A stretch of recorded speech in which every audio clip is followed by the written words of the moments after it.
It only made me mad because, really, she had no idea what she was talking about. As much as I liked Lupe, she was just in a different world.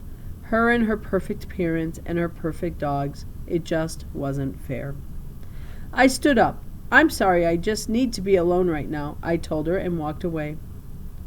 I wandered down the hallway and ended up in the empty auditorium. There was a piano in the front, so I went and sat down on its bench. Back in China, I used to play a little with my cousins because a friend of my aunt was a teacher and gave us free lessons. Lessons on Sundays.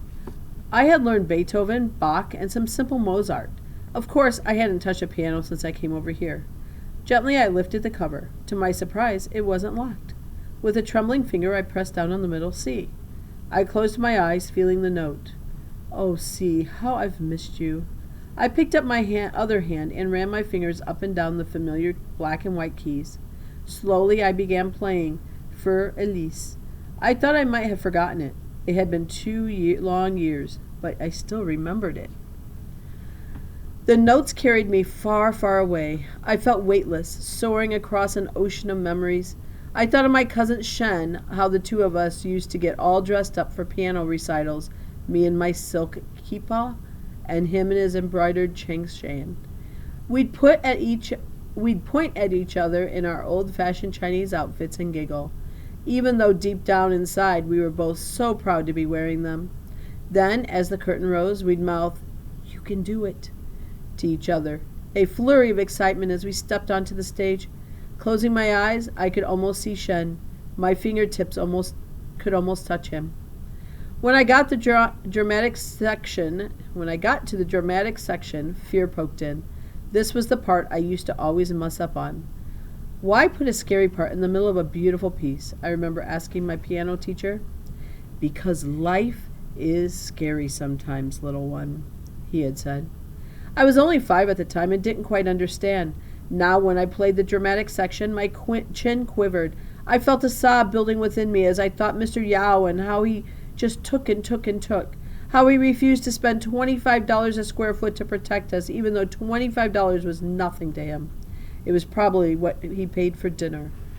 I thought about my father, robbed of sleep, jolted awake by customers night after night, and my mother, the way her eyes twitched at the supermarket checkout counter every time the cashier scanned a new item and the total price jumped.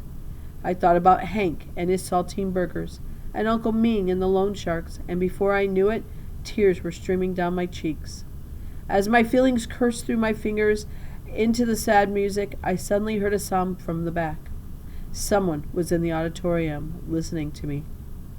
I instantly stopped playing and jumped up from the piano. I hugged myself with my arms like I was naked. "Hello?" I called. The small figure made its way over to me. When I saw who it was, my stomach lurched. "What are you doing here?" I asked Jason. Jason ignored my question and asked, "Where'd you learn to play like that?" "I had a teacher in China," I said. "What do you care?" "You learned to play like that in China?" he repeated.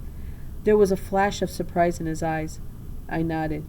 "But my father said there's nothing in China except piles of dirt and trash," he said. "Your father's a liar," I said angrily. A typhoon ripped through me. My hands balled into fists, prepping for battle. "He said that you guys like to sit around and spit on the floor." "That's absurd!" I exclaimed. "Is it true none of you had any money?" he asked. That part was unfortunately true. My parents came to America with only $200 in their pocket. "How'd you learn to play piano if you had no money?" Jason asked. For some reason, this infuriated me. "Why can't I learn piano?" I asked him. "What you think, only rich people get to do that stuff?"